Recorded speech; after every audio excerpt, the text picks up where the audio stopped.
Welcome to the Tech Egg. Don't get scrambled. Enjoy the video. Open your Figma file and select the object you want to recolor.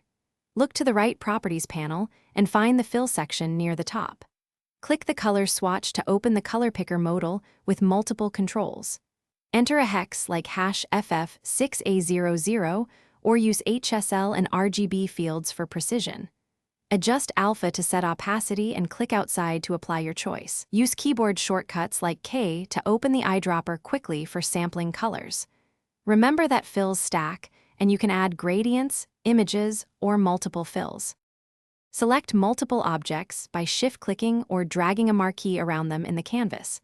Open the Selection Colors panel in the right sidebar to see every color used in the current selection. Click any swatch to replace all selected occurrences at once with a new shade. Save a color as a color style to reuse and update it across files and components. Alt-drag a color style onto instances to swap colors quickly across frames and components. Use consistent naming to keep palettes organized and searchable. When you find a color you like, click the four-dot icon and choose Create Style to save it globally.